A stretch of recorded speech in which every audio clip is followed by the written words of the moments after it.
વલસાડ જિલ્લામાં સાર્વત્રિક વરસાદી માહોલ। આજે સવારથી જ તમામ તાલુકાઓમાં સરેરાશ 1 ઇંચથી વધુ વરસાદ ખાબક્યો। ઉમરગામ સંજાણમાં વરસાદથી રસ્તાઓ પર પાણી ભરાયા। વાહન ચાલકોને અને રાહદારીઓને પરેશાનીનો સામનો કરવો પડ્યો। આ તરફ વડોદરાના શિનોરમાં મેઘરાજાએ ધબધબાટી બોલાવી। સાધલી અને પોરને જોડતા મુખ્ય માર્ગ પર પાણી ભરાયા। માર્ગ પર નદી વહેતી હોય તેવા દ્રશ્યો સર્જાયા। પાણી ભરાતા વાહન ચાલકો મુશ્કેલીમાં મુકાયા। માર્ગ પર ભરાયેલા પાણીના કારણે નોકરિયાતો અટવાયા। ભૂખી નદીના પાણી સાધલી પોરને જોડતા માર્ગ પર ફરી વળ્યા અને 2.5 ફૂટ જેટલા પાણીમાંથી રાહદારીઓ જીવના જોખમે પસાર થતા જોવા મળ્યા।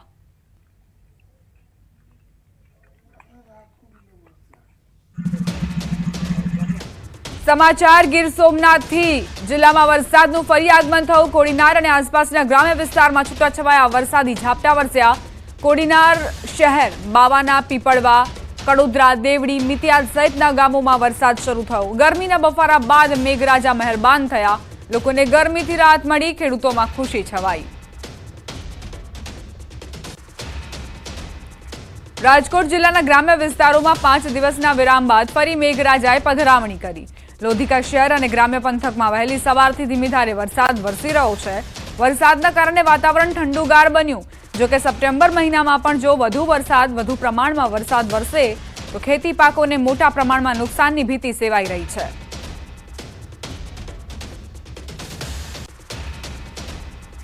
बनासकांठाना मुख्य मथक पालनपुर में धोधमार वरसाद पड्यो। वरसादना कारणे पालनपुर अंबाजी मुख्य हाईवे पर ढींचणसमा पाणी भराया। जेने लईने वाहन चालको मुश्केलीमां मुकाया। हाईवे पर पाणी भराता वाहन चालको पाणीमांथी पसार थवा मजबूर बन्या। जेने लईने अनेक वाहनों बंध पड़ी रह्या छे। पालनपुरथी अंबाजी अने वडगाम तरफ जता आ मुख्य हाईवे पर रोजना हजारों वाहनों पसार थई रह्या छे। जो कि दर वर्षे आ हाईवे पर आज परिस्थिति सर्जाता स्थानिको अने वाहन चालकोमां भारे रोष व्याप्यो। वाहन चालकोए हाईवे पर भराયેલ पाણીના નિકાલની માંગ કરી। હું હનુમાન ટેકરી વિસ્તારમાંથી આવું છું। અહીંયા અમે દેખીએ છીએ છેલ્લા કેટલાક 4 મહિનાથી તો વરસાદની સિઝનના અંદર સાહેબ અંબાજી નેશનલ હાઈવે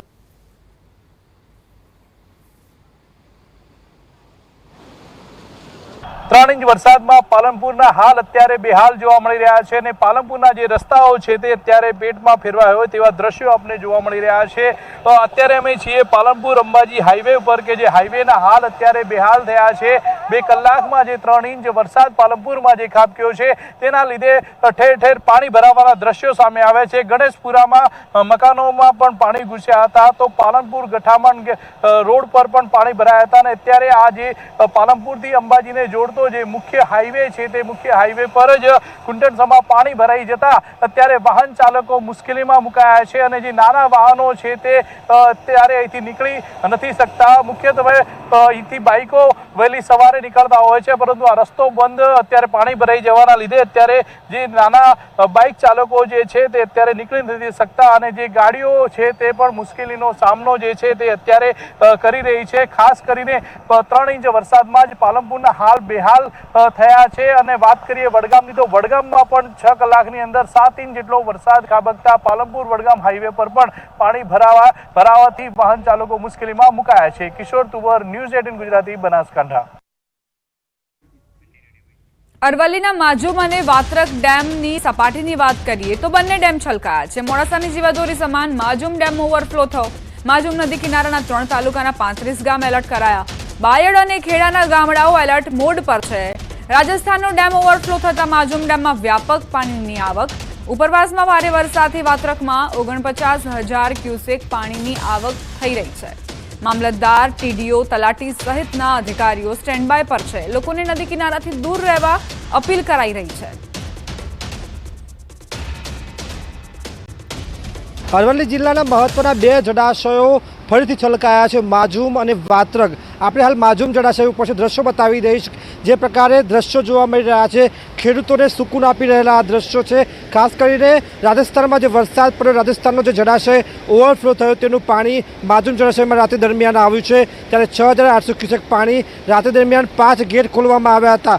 હાલ દિવસ દરમિયાન 2 ગેટ ખોલી અને પાણી નદીમાં છોડવામાં આવી રહ્યું છે। ખાસ કરીને આ જ સ્થિતિ વાત્રક જળાશયની છે કે જ્યાં રાત્રિ દરમિયાન 49,000 ક્યુસેક પાણી છોડવામાં આવ્યું હતું નદીમાં। તાલુકા અને 35થી વધુ ગામોને એલર્ટ કરવામાં આવ્યા હતા. જે ઉપરવાસમાં ભારે વરસાદ પડ્યો. મોડાસા તાલુકામાં 3 ઇંચ, બાયડમાં 4 ઇંચ આ તમામ પાણી જળાશયોમાં એકત્ર થયું અને આ મહત્ત્વના કહી શકાય તેવા જળાશયો છે. જિલ્લાના માટે જીવાદોરી સમાન જળાશયો છે. ત્યારે આ જળાશયો ફરીથી છલકાવાના કારણે ખેડૂતોમાં ખુશી છે. મોડાસા શહેરની પાણીની જે સમસ્યા છે તેનું નિવારણ આવ્યું છે, એટલે કે ખૂબ સારા સમાચાર જિલ્લા માટે જોવા મળી રહ્યા છે. Hardik Patel, news 18 Gujarati, માજુમ dam, Aravalli. અરવલ્લી જિલ્લાના મહત્વના અરવલ્લીના બાયડની કોંસના છાપરા નદી બંને કાંઠે વહેતી થઈ. બાયડમાં 4 ઇંચ વરસાદ બાદ નદીમાં ઘોડાપૂરની સ્થિતિ. ઉપરવાસમાં પાણી છોડાતા નદી ઉફાન પર જોવા મળી. નદી કિનારે નહીં જવા માટે પ્રશાસને લોકોને અપીલ કરી છે.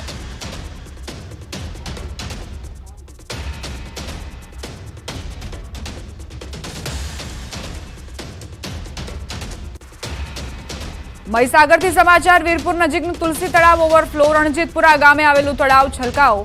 તળાવની પાળ ધસી પડતા તળાવ ફાટવાની દહેશત. હાલ પ્રશાસને જાણ કરવામાં આવતા મામલતદાર તળાવ પર પહોંચી ધોવાયેલ પાળ ઉપર પ્લાસ્ટિકની પટ્ટી નાખવામાં આવી છે. ઓવરફ્લો તળાવમાંથી 2 ફૂટ જેટલું પાણી ઓછું કરવામાં આવ્યું છે. તળાવના ગેટમાંથી પાણી છોડી તળાવમાંથી પાણી ઓછું કરવામાં આવ્યું. જો તળાવ ફાટે તો રણજીતપુરા ગામની તમામ ખેતી સહિત અરવલ્લીના કેટલા એવા ગામોમાં પાણી ફરી વળે તેવી દહેશત. મહીસાગર જિલ્લાના વીરપુર તાલુકાના રણજીતપુરા ગામે જે ઓવરફ્લો તળાવ થયું છે, ગામ લોકોમાં દહેશત છે કે તળાવ ફાટે તો કેટલા એવા ગામોને નુકસાન થાય. પરંતુ ગત રોજ તંત્રને જાણ કરવામાં આવી હતી અને જે તળાવની પાળ ધોવાઈ છે તેના પર પ્લાસ્ટિક નાખી દેવામાં આવી હતી. ન્યૂઝ 18 ગુજરાતી પહોંચ્યું છે રણજીતપુરા તળાવ કે જ્યાં આપ દ્રશ્યો જોઈ શકો છો કે અત્યારે જે મોટા ભાગની એ પાળ છે તે ધોવાઈ ગઈ હતી, જેથી મામલતદાર દ્વારા અહીંયા જે પાળ પર પ્લાસ્ટિક નાખવામાં આવ્યું છે. જોઈ શકો છો કે પ્લાસ્ટિક નાખી અને અત્યારે પાળ ના ધોવાય તે માટે તાત્કાલિક ધોરણે કામ કરવામાં આવી રહ્યું છે. દ્રશ્યો જોઈ શકો છો કે તળાવ જે ઓવરફ્લો થયું છે, સતત જે વરસાદ વરસી રહ્યો છે જેને લઈને તળાવ ઓવરફ્લો જોવા મળી રહ્યો છે. 10 એકરમાં આ રણજીતપુરા ગામનું તળાવ આવેલું છે અને આ બેહૂબ તળાવ જે અત્યારે આ દ્રશ્યોમાં જોઈ શકો છો કે તમામ જે તળાવ છે તે ઓવરફ્લો જોવા મળી રહ્યું છે. તમામ તળાવ ભરાઈ ચૂક્યું છે. કહી શકાય કે ક્યાંક ને ક્યાંક જે માટીવાળી આ જે પાળ છે તે ધોવાઈ ના જાય તે દહેશત ગામ લોકોમાં અત્યારે પણ સતાવી રહી છે. કહી શકાય કે ક્યાંક ને ક્યાંક જો તળાવની પાળ ફાટે તો કેટલા એવા ગામો છે કે જ્યાં રણજીતપુરાના તમામ ખેતરોનો પાક છે તે નષ્ટ થઈ જાય. તેમજ બાજુમાં અડીને આવેલો અરવલ્લી જિલ્લો છે ત્યાં આગળ પણ કેટલા એવા ગામોમાં પાણી ફરી વળે, પાકને નુકસાન થાય તેવી પણ દહેશત અહીંયા હજુ પણ ગામ લોકોમાં જોવા મળી રહી છે. કહી શકાય કે ક્યાંક ને ક્યાંક હજુ પણ જે વરસાદની આગાહી છે તે હજુ 3 દિવસ સુધી સતત છે. ત્યારે આગામી સમયમાં જો વરસાદ પડશે અને જો પાળ ધોવાશે તો તંત્ર દ્વારા કેવા પ્રકારની કાર્યવાહી કરવામાં આવશે તે પણ એક સવાલ ઊભો થઈ રહ્યો છે. ત્યારે માત્ર માટી ધોવાઈ છે, પાળની 50%થી પણ વધુ જે પાળ છે તે ધોવાઈ ગઈ છે. અત્યારે પ્લાસ્ટિક નાખીને માત્ર જે સોલ્યુશન છે તે કરવામાં આવી રહ્યું છે. પરંતુ 3 દિવસ સતત જો વરસાદ પડશે તો કેવા પ્રકારની કાર્યવાહી આ તળાવ પર તંત્ર દ્વારા કરવામાં આવશે તે પણ એક સવાલ અહીંયા ઊભો થઈ રહ્યો છે. ત્યારે તાત્કાલિક ધોરણે જિલ્લા કલેક્ટરે પત્ર વ્યવહાર કરી અને અરવલ્લી જિલ્લા કલેક્ટરને પણ જાણ કરવામાં આવી છે કે કેટલા એવા ગામોને સાવચેત રહેવા પણ સૂચના આપી દેવામાં આવી છે. ત્યારે હવે જે આગામી સમયમાં વરસાદ પડે છે અને શું કાર્યવાહી તંત્ર દ્વારા કરવામાં આવે છે તે જોવું રહ્યું. મિતેશ ભાટિયા, ન્યૂઝ 18 ગુજરાતી, મહીસાગર. રણજીતપુરા કંપાનું જો આ તળાવ તૂટે તો આગળના જે છે ઓઢા ગામ બાયડને બહુ નુકસાન થાય એવું છે અને 75% ખેતીમાં કેવી નુકસાન થાય? ખેતીમાં બી 75% જમીનને ફૂલ નુકસાન થાય એવું છે અને 15 થી 20 કુવા આ ટૂંકમાં સરહદ ઉપર આવે છે જેનામાં ભારે નુકસાની થાય એવી છે. અહીંયા ગઈકાલે તાલપત્રી પાળ ઉપર પાથરી દીધી છે અને ઓગનમાં ઓવરફ્લો જે પાણી જતું હતું એ થોડું વધારે તળાવનું સ્તર નીચું જાય એના માટે કરીને થોડું ઓગન તોડવામાં આવ્યું 1.5 થી 2 ફૂટ કરીને અને પાણી ઓવરફ્લો બહાર કાઢવામાં આવ્યું. આના માટે આનું કાયમી સોલ્યુશન કાઢે એની કરીને એની પાછળ જો વોલ આવે, દિવાલ આવે, એની આગળ જો અંડર પિચિંગ થાય, આવું કાર્ય કરે ને અમે જે 1.5 થી 2 ફૂટ ઓગન નીચું ઉતાર્યું છે એના કારણે અમે શિયાળુ પાકમાં જે ખેડૂતો આ તળાવ ઉપર નિર્ભર છે એને પાછળના 2 પાણીની ખેંચ પડે છે. હવે એ પાણી તો વહી જવાનું છે પણ આનું કાયમી સોલ્યુશન આવે એવી અમારી ગામજનોની માંગ છે. અમદાવાદના કઠવાડા વિસ્તારમાં પાણીના કારણે લોકો પરેશાન। ન્યૂઝ 18ની ટીમ કઠવાડા જીઆઈડીસી પહોંચી। જીઆઈડીસી સહિતના વિસ્તારોમાં 5 ફૂટ પાણી ભરાયેલા હતા। મધુમાલતી ફ્લેટ સહિત આસપાસના એસ્ટેટ વિભાગમાં પાણીનું સામ્રાજ્ય। 4 માળના આવાસમાં પ્રથમ માળ પાણીમાં ગરકાવ।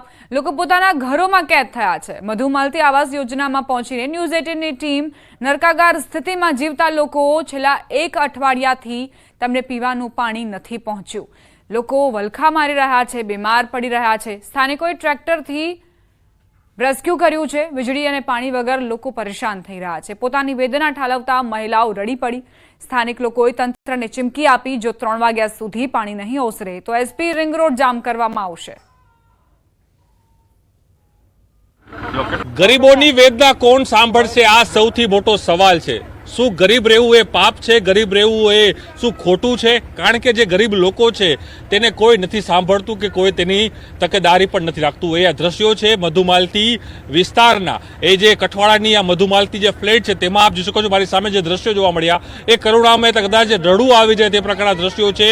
લોકો બીમાર છે ઘરોની અંદર, ટ્રેક્ટરના માધ્યમથી લોકોને બહાર લઈ જવા પડે છે। વડીલ જોડાયા છે, બહેન જોડાયા છે, વાત કરશું। તમે અહીં રહો છો, કેવી સ્થિતિ 3 દિવસ 4 દિવસથી જોવા મળી રહી છે? ગંભીર સ્થિતિ છે। બાળક બીમાર થઈ જાય છે, પરીક્ષા આલવા માટે સમય નહીં, જવી નહીં, જાય નહીં શકે। આંખમાંથી રડવું આવી જાય કે આવું જિંદગીમાં હા, રડવું આવી જાય અમારે કે આપણે આ ઘરમાં રહી છે ને આવી સ્થિતિ આપણા આવી બાળકોની રીતે સ્થિતિ થઈ જાય। અમારું કોઈ જવા આવવાની અવર સવર હોતી નથી। એમ નહીં તો હું કેવું, સરકારને શું કેવું છે કે તમારું કઈ અમારે કામ હારા રોડ એમ કશું કામ કરે બધું। શું કેવું છે? તમે તમારા હાથમાં બાળક છે, હું જોઈ રહ્યો છું, કે સ્થિતિ છે કે આ જો કે મધુમાલતીની શું પરિસ્થિતિ છે। અમારે આ છોકરાની વહુ બીમાર થઈ ગઈ છે અને દવાખાને લઈ ગયા, કેવી રીતે લઈ ગઈ તો આ ટ્રેક્ટર બોલાવી છે અને અમે દવાખાને લઈ ગયા છીએ। મારું નાનું બાળક છે, બીમાર થઈ જાય તો એની જવાબદારી કોણ? હે બાળકો મેં જોયા ઘણા બધા બાળકો આપ ખુદ બીમાર છે બેન? હા બીમાર છે, મારી વહુ છે છોકરાની, એ બહુ બીમાર છે અને દવાખાને બીપી ઓછું થઈ ગયું છે। હવે કેવી રીતે દવા? એમ થાય કે નરકાગાર સ્થિતિમાં જીવે, નરક આના કરતા પણ સારું, નરક બી સારું કહેવાય, એવી જિંદગી છે અમારી અત્યારે।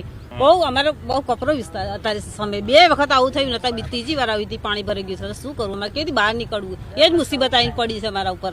આખી રાત કેવી નીકળી? રાત તો અમારે કેવી રીતે લાઇટ બી ના હોય, અમારે કેવી રીતે જીવવાનું, કે બાળકો કેવી રીતે રહે, અને એ પાણીમાં, એ પાણીની અંદર કેવી રીતે રહેવાય? કયો ગંદકીમાં જમવા પાણી કશું અમારી જોડે હોય નહીં તો અમે શું કરીએ? રોજ લઈને ખાવા વાળા માણસો શું કરી? આમ થાય ને કે નરકા રડવું આવી જાય કે રડવું આવી જાય ને શું? અત્યારે રડીએ જ છીએ અમે, એ જ સમજી લો, રડીએ જ છીએ અમે।